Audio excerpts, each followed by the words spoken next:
Waktu pergi makan di satu rumah makan di Kota Kupang yang baru buka, yang ternyata pakai penglaris makanan. Tapi saya tidak makan waktu itu. Jadi teman-teman beli makanan dari itu tempat, rumah makan, terus dibawa ke kos, teman punya kos. Saya waktu itu pergi di teman punya kos itu. Setelah itu mereka makan, tapi yang saya lihat bukan makanan yang mereka pesan sesuai yang mereka cerita, gitu. Yang saya lihat itu kayak ada ulat-ulat kayak macam ulat sagu kecil-kecil, banyak banget. Selamat malam BNS Squad, kita bertemu lagi di BNS Mirror, misteri horor, percaya atau tidak, mereka ada. Dan malam hari ini saya kedatangan seorang tamu istimewa. Kalau kita bicara tentang pengalaman mistis, tidak lepas juga dari anak-anak yang memiliki bakat atau yang sering disebut dengan indigo.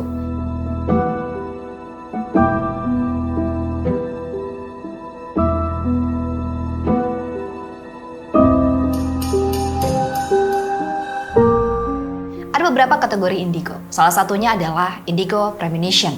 Mungkin ada yang pernah mendengar terkait tentang hal itu. Dan tamu saya pada malam hari ini ada Kak Dava yang ternyata seorang anak indigo premonition. Mungkin ada di antara BNS Squad yang ingin tahu apa itu indigo premonition. Jadi indigo premonition ini lebih kepada mereka yang mampu melihat beberapa menit ke depan atau masa depan hanya terhitung menit. Jadi tidak sampai berlama-lama. Langsung saja saya perkenalkan dengan Kak Dava yang sudah ada di sini. Halo, selamat malam Kak Dava. Selamat malam Kak Vera. Gimana kabarnya Kak? Kabarnya baik. Luar biasa. Terima kasih ya Kakak sudah bisa hadir di sini, ketemu sama Kak Dava nih. Lumayan susah juga ya, kita sempat DM-an ya di Instagram. Kak Dava juga punya beberapa channel mistis yang bagus juga untuk kalau kita telusuri atau kita dengar cerita-ceritanya. Saya juga sempat menonton juga sebelum saya mengundang Kak Dava ke sini. Satu hal yang menarik yang Kak Dava sampaikan kepada saya bahwa Kak Dava ini seorang indigo premonition. Ya. Dan jarang sekali kita temui kayak gitu ya. Tamu saya jarang sekali yang seperti itu. Saya ingin tahu kapan Kak Dava mulai mengakui atau mungkin menyadari bahwa ternyata saya seperti ini. Kalau mau sadar indigo premonition, sekitar umur 6-7 tahun. Waktu itu ada satu bukan om kandung juga, ini karena hubungan dekat, jadi dianggap seperti om. Waktu itu dia kecelakaan, dia seorang guru di salah satu STM, di sekolah negeri di kita di Kupang. Terus dia kecelakaan, tapi sebelum dia kecelakaan hari itu, 3 hari sebelum itu sudah saya lihat dalam posisi tidur, kadang bisa astral, tapi waktu itu saya tidak dalam kondisi astral, dalam seperti tidur tapi mimpi, seperti bermimpi, tapi itu nyata. Dia jatuh, terus ada seperti seekor anjing yang menarik seperti itu, gigit waktu dia jatuh. Dan saya pikir karena itu anak kecil jadi tidur mimpi seperti itu normal. Waktu dikasih tahu ke ayah, bapak saya, dan bapak bilang, oh itu mungkin ada kaitan juga nanti ke depan, lihat dulu. Soalnya bapak juga punya turunan seperti itu. Jadi 3 hari kemudian dengar kabar om itu yang jatuh dan memang ada anjing yang menghalangi gigit, jalan. ya menghalang seperti potong jalan. Potong jalan kayak gitu. Sudah potong jalannya waktu dia jatuh digigit lagi. Kayak gitu. Dan mulai dari situ tuh saya pikir mungkin kebetulan. Pikirnya kebetulan, tapi seiring dari situ juga tidur tuh kayak takut, maksudnya kayak takut mau tidur nanti lihat yang kayak begini lagi lihat. Dan itu tuh memancing banyak yang ngikut sampai di rumah. Berarti berawal di usia 6 tahun, mulai berawal dari mimpi itu ya? Iya, kalau mimpi itu. Ada tidak Kak Dava sampai dengan saat ini mencari tahu asal usul kenapa sampai saya? Itu hanya karena keturunan tadi, merasa karena gen ini dari papa atau? Pertama menolak juga kan.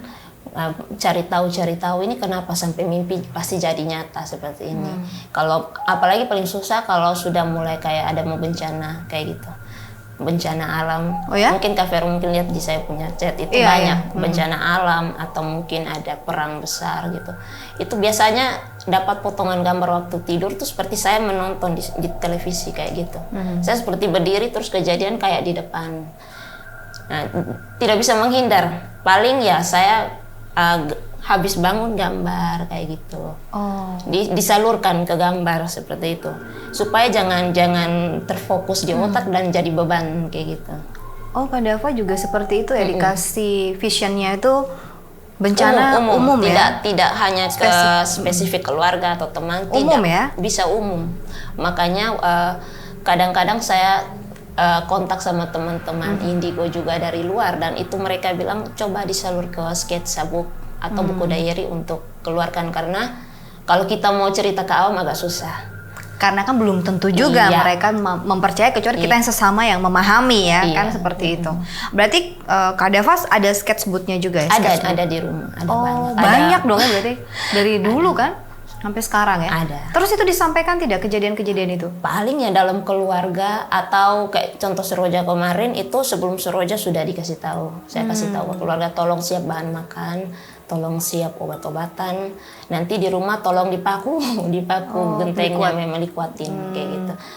Hanya dalam kalangan yang saya kenal. Dan mereka percaya karena mereka tahu kamu beberapa karena sudah tahu, dan saya juga biasanya kan turun ke rumah untuk bantu mereka yang butuh. Jadi ya kayak gitu. Mereka langsung oh ya kalau sudah gini kita wanti-wanti. Hanya tidak tahu kapan perkiraan kejadian. Biasanya paling cepat 3 hari. Paling lambat bisa 3-4 bulan, bahkan bisa 5 bulan kayak gitu.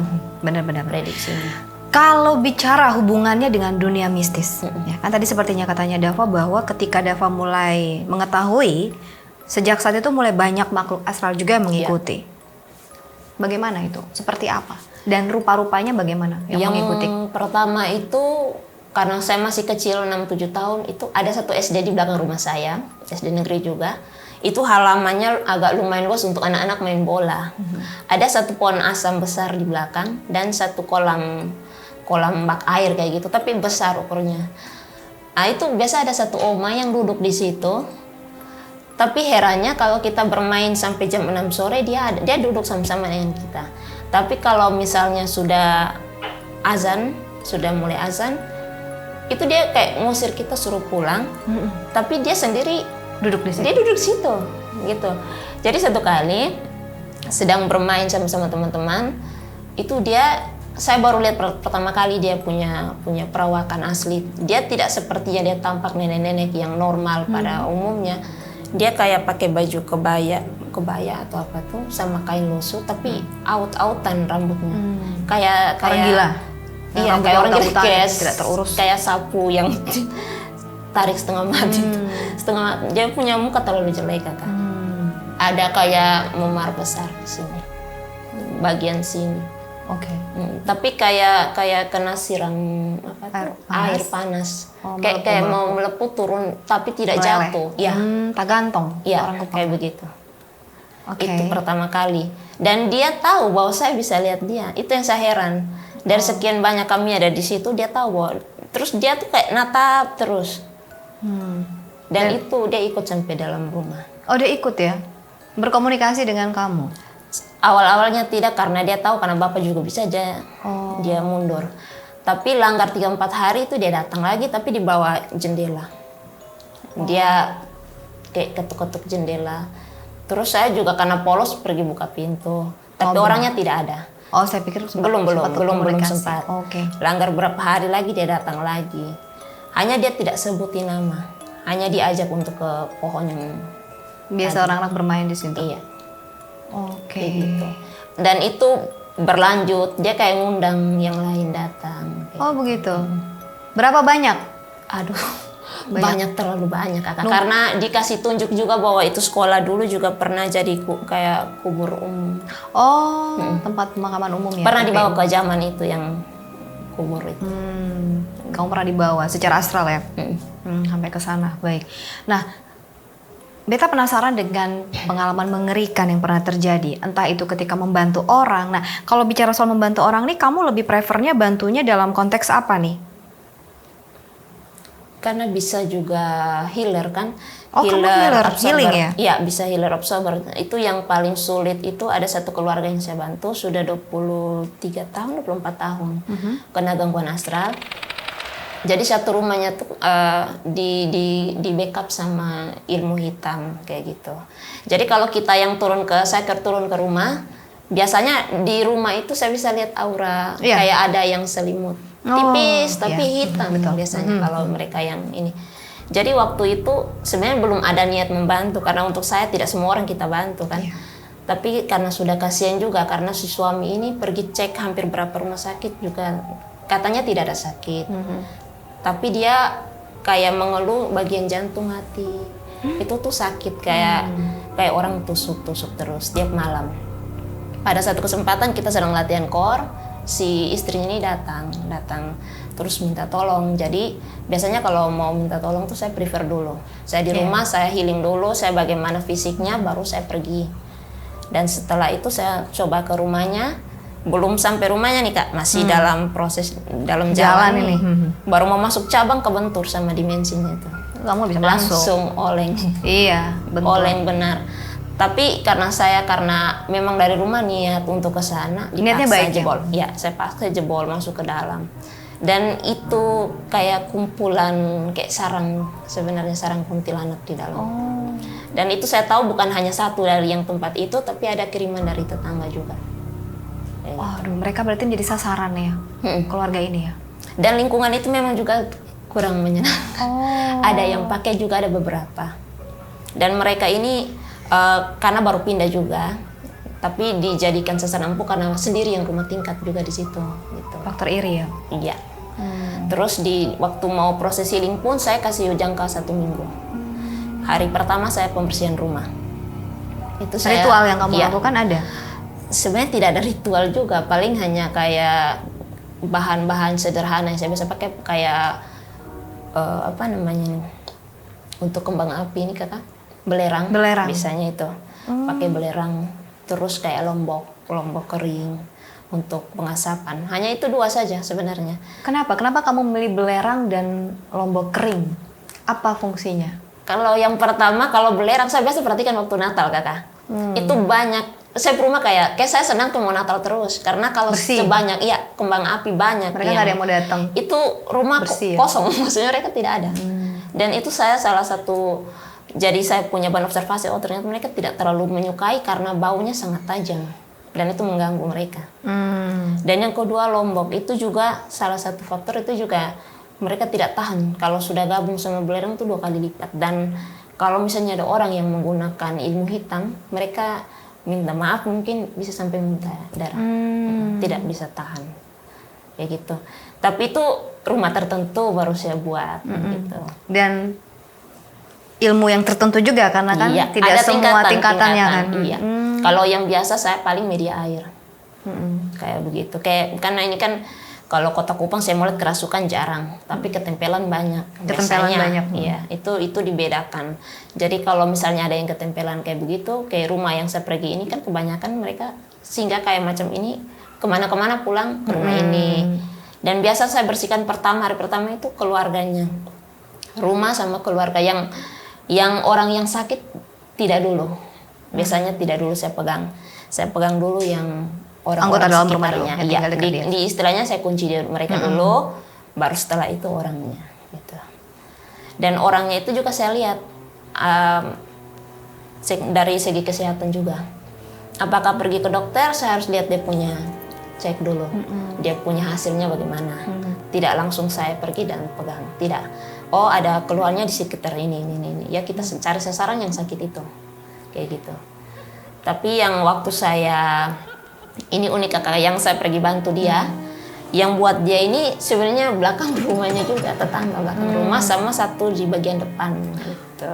Jadi waktu pergi bantu itu juga mereka kayak wanti-wanti, takut kan kalau misalnya saya sampai kasar gitu, istilah tanda kutip kasar, sampai bantu sampai sembuh berarti akan ada satu yang tumbang. Gitu. Memang harus begitu? Tergantung kalau mereka ngetes terus. Kadang kalau kita sama mereka yang guna-guna kan mereka suka coba. Jadi kalau ada yang mau bantu, paling mereka juga ini ada yang mau bantu. Share-nya bukan ke orangnya lagi, dialihkan ke saya. Kita yang mau bantu kan. Iya. Dan itu yang sampai di rumah mereka datang terus untuk gangguan itu. Dialihkan perhatian tidak ke keluarga ini lagi gitu. Ke kamu dan sesi rumahmu lah begitu. Pernah terjadi? Pernah. Malah waktu aku ngastral itu dikasih tunjuk proses bagaimana. Saya lihat iblis yang datang proses bagaimana dia sampai jadi jual jiwa ke itu untuk mau gunakan Ilmunya. ilmu. Dan itu pertama dan terakhir saya takut untuk mau tidur tuh karena itu. Karena yang ini iblis sosoknya Iya. kan beda ya kalau sama kamu udah Dia- sampai ke taraf itu ya. Dia punya postur memang terlalu mengerikan. Punya tanduknya 2, mukanya juga muka manusia awalnya saya lihat, tapi bagian tangannya tuh kita ruasnya ini, tapi dia masih ada lagi kayak panjang. Kakinya juga kayak kaki sapi yang Kambing apa sapi lah. itu ya. Berdiri itu. Oke, baik. Itu adalah yang paling mengerikan. Paling mengerikan. Menurut Dava yang pernah dilihat juga dan ketika itu membantu orang ya. Kamu punya pengalaman sendiri nggak yang mengerikan juga terkait dengan kedatangan sosok yang ingin mungkin karena tahu kamu seperti ini, mungkin mereka ingin melakukan sesuatu sama kamu, mungkin ingin bernegosiasi sama kamu dengan kemampuan kamu untuk bergabung dengan mereka. Ada nggak? Pernah sampai ada taraf itu? Waktu pergi makan di satu rumah makan di Kota Kupang yang baru buka, yang ternyata pakai penglaris makanan, dan dia tahu bahwa saya tahu, tapi saya tidak makan waktu itu. Nah, jadi waktu ini masih di kampus waktu kuliah tuh. Jadi teman-teman beli makanan dari itu tempat rumah makan, terus dibawa ke kos, teman punya kos. Saya waktu itu pergi di teman punya kos itu. Setelah itu mereka makan, tapi yang saya lihat bukan makanan yang mereka pesan sesuai yang mereka cerita, gitu. Yang saya lihat itu kayak ada ulat-ulat kayak macam ulat sagu kecil-kecil, banyak banget. Tapi lahap, teman-teman saya makannya lahap. Saya tidak sentuh karena memang saya tahu, dan itu saya hanya tanya saya beli di mana. Nah, terus dikasih tahu tempatnya. Langgar 2 hari lagi saya pergi ke teman punya kos. Biasanya kalau sekolah-sekolah kan mungkin ada jadwal kuliah sore, saya biasa singgah ke kos itu kan ada jarak lebih dekat. Dan waktu pergi ke situ, mereka pesan lagi karena ketagihan katanya. Jadi beli lagi, saya penasaran di mana itu tempat. Dan pergi waktu itu dekat kampus, jadi saya pergi masuk dan bertemu dengan penglaris yang di depan pohon itu, yang dia lagi posisi menari, panggil dia punya pelanggan kayak gitu. Saya pikir ya udah kalau panggil penglaris biasa tidak masalah, karena penglaris kan ada berapa tingkatan juga. Iya benar. Pas sampai di dalam ada yang nongkrong di atas meja. Jadi saya jadi teman-teman kosan saya nonton saja. Mau makan, Daf mau makan? Tidak, saya tidak mau. Jalan sampai sini nih bilang begitu. Tempat bagus lagi, saya bilang tidak mau makan. Jadi dia tahu, dan pada saat itu orang yang pakai yang punya penglaris juga ada. Disuruh ikut Kamu pulang. Dan itu saya belum pulang rumah, masih ke kosnya teman itu. Dia ikut. Tiba-tiba itu kayak kejadiannya sudah mulai dari kamar mandi pertama sudah mulai bunyi-bunyi. Di kawan punya teman punya kamar mandi kos sudah mulai bunyi-bunyi aneh-aneh. Terus saya pulang juga motor sudah mulai berat. Sampai di rumah dia tidak puas. Saya jam 6 habis saya doa. Saya tidak tahu kenapa, saya biasa kalau mau asar itu kan ngantuk, jadi saya tidur. Saya harus tidur dulu, saya keluar. Jadi saya tidur, saya bilang kenapa ini hari motor berat, gangguan terus. Jadi saya tidur. Saya dibawa ke tempat di mana si tuan yang punya penglaris itu ambil penglarisnya dari mana. sumbernya. Iya, dibawa dari ke situ.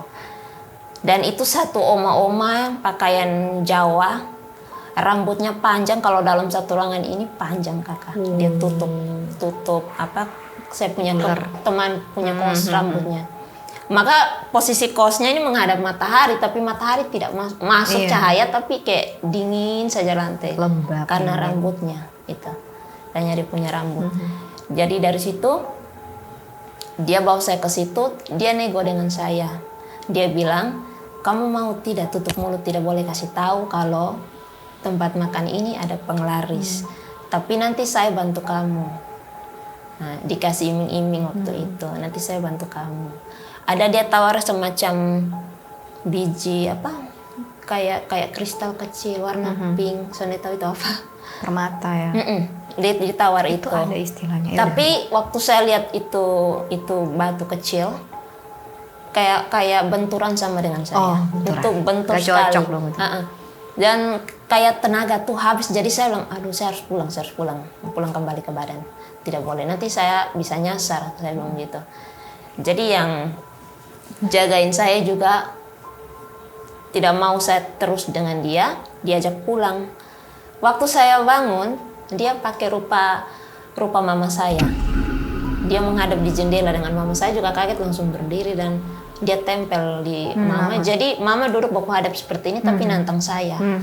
Dan ini saya pakai untuk menahan mereka juga, karena saya juga kadang-kadang kan kemasukan. Tapi saya mulai kontrol diri.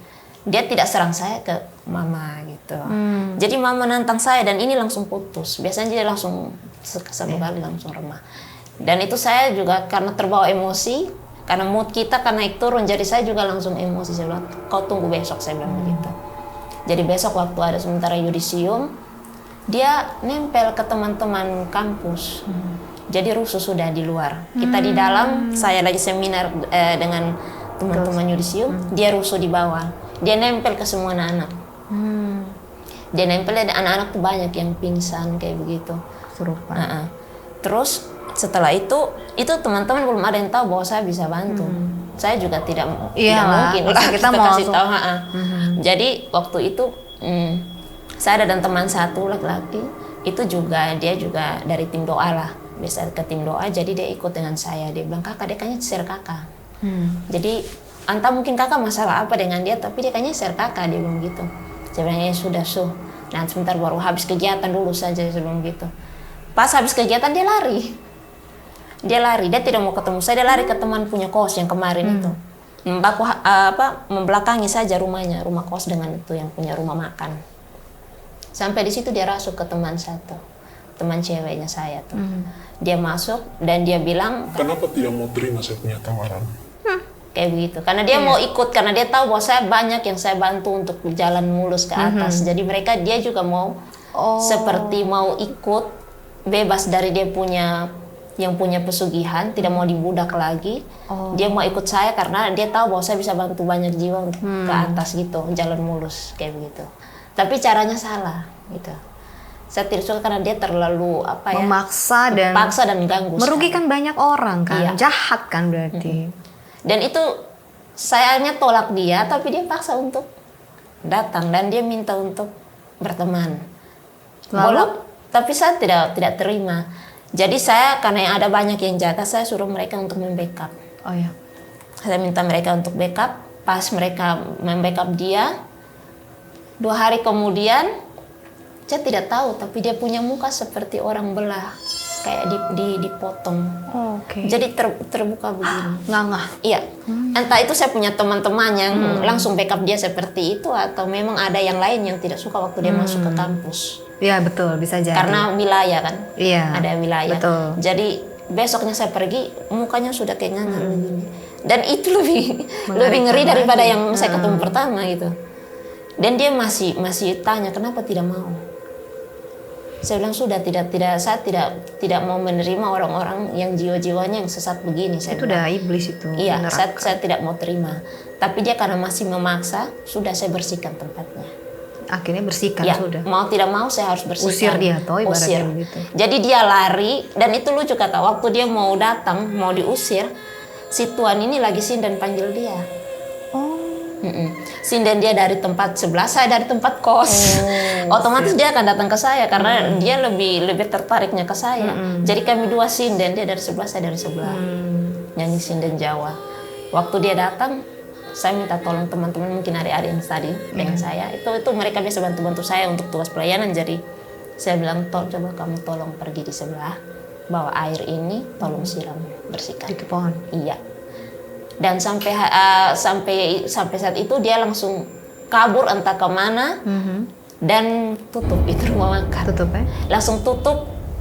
Langgar 1 minggu saya lihat di koran ada keluar itu rumah makan itu butuh karyawan lagi. Dan itu kawan-kawan langsung omong, lu ini kadang-kadang ini orang punya rezeki di situ, tapi sebenarnya kalau dengan cara tidak halal saya tidak suka. Wow, berarti kamu juga sudah banyak gitu didatangi, kemudian juga banyak membantu. Tadi yang menarik katanya Dava bahwa yang jaga saya, siapa yang jaga kamu? Yang kamu kan pasti yang jaga itu nggak dengan Jaga ini kan banyak ya kalau bilang jaga ini. Apakah dia datang dari si jahat atau dia datang dari yang putih atau yang baik atau siapa ini yang jaga? Apakah mungkin masih ada hubungan keluarga atau seperti apa? Kalau mau bilang hubungan keluarga, saya juga tidak terlalu komunikasi juga dengan mereka sebenarnya. Saya juga tutup. Kadang-kadang mereka datang cerita, ya udah cerita saja dengar. Atau datang mau minta bantuan, saya lihat dulu. Kalau rumah dekat saya pergi. Kalau misalnya bisa saya jangkau, saya sampai, saya pergi. Tapi kalau tidak, saya paling kirim lewat doa. Atau saya astral, saya antar ke sana. Hanya yang jaga saya ini juga banyak. Dari yang saya pernah bantu, dari mereka yang pernah saya antar, dan ada yang saya bantu untuk sampaikan pesan. Jenisnya seperti apa? Ada yang orang biasa yang dengan saya ini yang pakai pakaian berjubah putih. Dan kalau ada anak-anak yang bisa lihat, biasanya dia bilang, kayak putih ada berdiri. Kalau saya sudah berdiri, pasti dia akan lingkup kayak begitu. Itu dia jaga, dan itu mental. Jadi saya turun ke tempat-tempat kayak tempat baru, itu otomatis tidak ada yang dekat lagi. Dan itu saya tahu yang pakai, saya langsung protek diri kayak begitu. Bagus ya. Dia duluan ya. Dia duluan. Yeah. Atau kadang-kadang ada anak-anak kecil yang bisa ikut saya. Nah itu mereka langsung duluan survei tempat. Nah, aman tidak, baru saya pergi. Kalau tidak. Kesini tadi Di survei dulu tadi.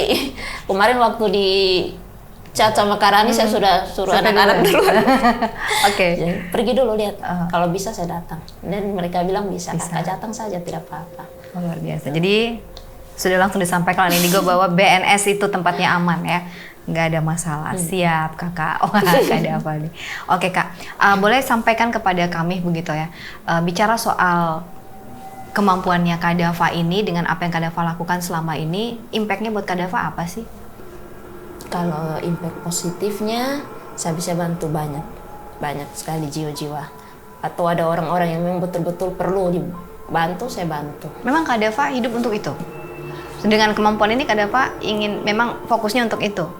Sebenarnya mau normal juga. Tapi saya sudah 2 kali masuk biara kakak. Untuk menghilangkan, terus saya pernah ngecek juga di dokter saraf, pikir ada gangguan. Jadi dari mulai saya tahu bahwa saya agak aneh, itu saya cari cara untuk tutup. Saya pergi minta tutup, malah tutup 2-3 hari, malah bukannya lebih luas. Dan saya sudah tidak percaya lagi rumah itu, biar sudah. Saya bilang biar sudah. Jadi kalau misalnya mereka butuh, ya sudah. Kalau saya bisa bantu, saya bantu. Tapi ada orang-orang tertentu, tanda kutip minta bantu, ternyata datang tes. Itu udah datang tes. Dan itu saya biasa suruh, ya sudah kamu hantam. Sudah saya biasa omong ada adik kecil gitu. Kamu pergi buat apa nih, terserah. Kalau dia jahat, ya kamu kasih buku. Saya tidak pusing dengan itu. Tapi kalau ada yang misalnya datang dan memang betul-betul yang butuh, baik mau manusia atau jiwa-jiwa ini, ya saya tolong. Ada 2 yang saya pergi antar. Langsung dia punya tempat. Dan yang negatifnya adalah saya takut untuk tidur. Ini terlihat dari fisik ya. Negatifnya adalah fisik kamu yang terkuras banyak gitu. Apalagi kalau bantu orang, kakak saya karena healer absorber kan, artinya saya harus nyerap. Jadi sakitnya orang ke situ pindah ke saya. Jadi imbasnya kalau misalnya kakak kena mungkin dari makanan, saya yang mungkin 3 hari paling lambat. Itu 3 hari atau 1 minggu, itu yang sembuh saya yang jatuh. Kayak begitu, karena serap. Itu kan efek samping yang negatif ya buat kamu ya, secara pribadi, secara fisik gitu kan. Dan kamu gini, artinya kan kamu yang lama-lama nanti kehabisan energi juga dan stamina dan fisik lah. Kita bicara fisik di sini karena kan kemampuan jiwa kita akan kuat jika fisik kita kuat juga. Nah, kamu ada nggak tips-tips untuk artinya dengan posisi kamu yang sudah terbuka untuk menolong, kira-kira saya juga harus menguatkan fisik saya seperti apa gitu? Saya paling banyak meditasi kakak. Meditasi terus mungkin pakai dupa juga untuk relaksasi. Terus lebih dengerin musik-musik yang instrumen. Karena kalau jalan tanpa headset itu mustahil untuk saya. Jadi harus setiap kali ada apa-apa, itu headset tuh sudah kayak macam counter. Jalan kemana harus, gitu. Dan mungkin tips dari saya, kalau misalnya ada anak-anak yang seperti kita, coba diseringkan, dialihkan mungkin ke buku untuk gambar-gambar atau cari orang tertentu yang memahami kita, jangan salah tempat, gitu. Betul. Dan medianya ada BNS di sini. Iya. Jadi kalau seandainya mau menyampaikan ada BNS. Mbak Omong Nonstop Mirror Edition. Oke, Kak Dava, mungkin apa yang mau Kak Dava sampaikan juga kepada BNS Squad yang menonton kita, sekaligus juga untuk teman-teman Indigo di luar sana terkait dengan kemampuan-kemampuan yang mereka miliki, harusnya seperti apa? Silakan Kak. Oke, untuk teman-teman yang punya kelebihan seperti ini, jangan sampai salah arah. Yang pertama, yang kedua, berpikir baik tujuan kamu punya bakat seperti ini dari Tuhan untuk apa.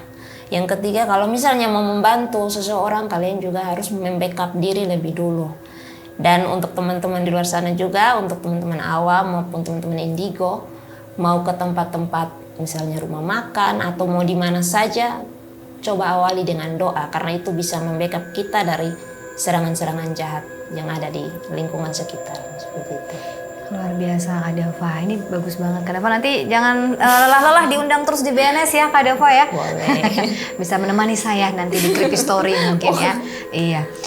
Baik, untuk BNS Squad, jangan lupa juga kirimkan cerita-cerita horor kalian di Gmail boomongностop@gmail.com. Jangan lupa juga untuk like, comment, subscribe, dan bunyikan notifikasi pemberitahuan jika ada video-video baru dari Mirror Misteri Horror. Karena percaya atau tidak, mereka ada.